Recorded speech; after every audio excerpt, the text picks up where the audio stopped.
तो जस्ट अभी देखा मैंने कल्कि का ट्रेलर और इसको देखने के बाद पर्सनली जो मुझे फील हुआ मैं वही आपसे शेयर करना चाहूँगा, क्योंकि इस ट्रेलर के रिलीज़ होने से पहले इसके जो लुक रिवील हुए थे और उसके बाद जो छोटे छोटे टीज़र दिखाए गए थे, जैसे अश्वत्थामा का लुक रिलीज़ हुआ था, उसके बाद बूजी के बारे में दिखाया गया था, फिर उसके बाद अब जब ट्रेलर रिलीज़ हुआ है तो उसको देखने के बाद मुझे कुछ चीज़ें अच्छी भी लगी हैं और कुछ चीज़ें बुरी भी लगी हैं। तो आइए करते हैं इसी ट्रेलर के बारे में बात और जानते हैं कैसा है कल्कि trailer. So hello guys, my name is Abhinav Vagareri, welcome to critics Kinara. So without wasting any time let's get to the business. पहले मैं उस चीज़ के बारे में बात करूँगा जो मुझे इस ट्रेलर में सबसे ज़्यादा ख़राब लगी है, और वो है डबिंग। यार एक तो मुझे समझ में नहीं आता कि मेकर्स जब इतने बड़े बजट की पिक्चर बनाते हैं तो जो ये छोटे छोटे पॉइंट्स होते हैं उनको कवर करना कोई कैसे भूल सकता है।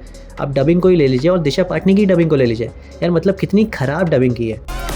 तुम्हें सिर्फ खुद से प्यार है भैरवा। भाई डबिंग को लेकर कोई इतना कैजुअल कैसे हो सकता है, क्योंकि भाई ट्रेलर ही एक जरिया होता है लोगों में मूवी की हाइप क्रिएट करने का, पर डबिंग सेक्शन को लेकर इन्होंने बहुत ही ज़्यादा निराश किया है। अब बात करते हैं ट्रेलर के कुछ पॉजिटिव साइड्स की। और भाई सच कहूँ तो मैं खुद बहुत ज़्यादा एक्साइटेड हूँ हिंदू माइथोलॉजी के बेस पे बनी मूवी देखने को, अश्वत्थामा की कहानी देखने को, उनकी मणि की कहानी देखने को, कैसे उनके पास मणि वापस आ गई क्योंकि वो तो उनसे छीन ली गई थी। अब इस ट्रेलर में फ्लैशबैक का एक शॉट दिखाया जाता है अश्वत्थामा का, जहाँ वो गिरते हुए दिख रहे हैं युद्ध भूमि में। अब ये सब चीज़ें मूवी के लिए हाइप क्रिएट करती हैं। बाकी कुछ चीज़ें मुझे कॉपी भी लगी, जैसे जो जायंट आदमी इस ट्रेलर में आप उठता हुआ देख रहे हो, उसके फेस को देखकर मुझे एक्चुअली में 300 के विलन जगजीज की याद आने लगी। और सबसे अच्छी बात मुझे इस ट्रेलर की ये लगी कि अगर आप नोटिस करें उसमें स्क्रीन में एक नाम आता है जिसमें सम 80 लिखा हुआ है।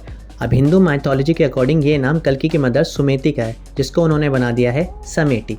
भाई ये डिफरेंट थिंकिंग मुझे सच में बहुत ही ज़्यादा अच्छी लगी। अब अगर आप इसमें और नोटिस करें तो इसमें आपको और डिटेल्स मिल जाएंगी, जैसे कि वो प्रेग्नेंट है और वो एक कॉम्प्लेक्स में रहती हैं और जो उन्हें पकड़ के लाएगा उसको 1 मिलियन यूनिट्स दिए जाएंगे।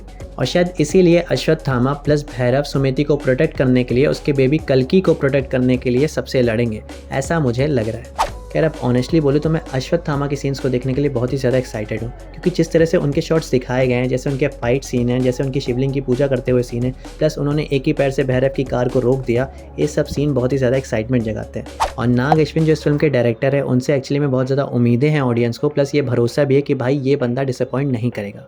खैर आप कितने एक्साइटेड इस मूवी को देखने के लिए मुझे कमेंट करके ज़रूर बताइए, और आपको ट्रेलर कैसा लगा ये भी मुझे कमेंट करके ज़रूर बताइएगा।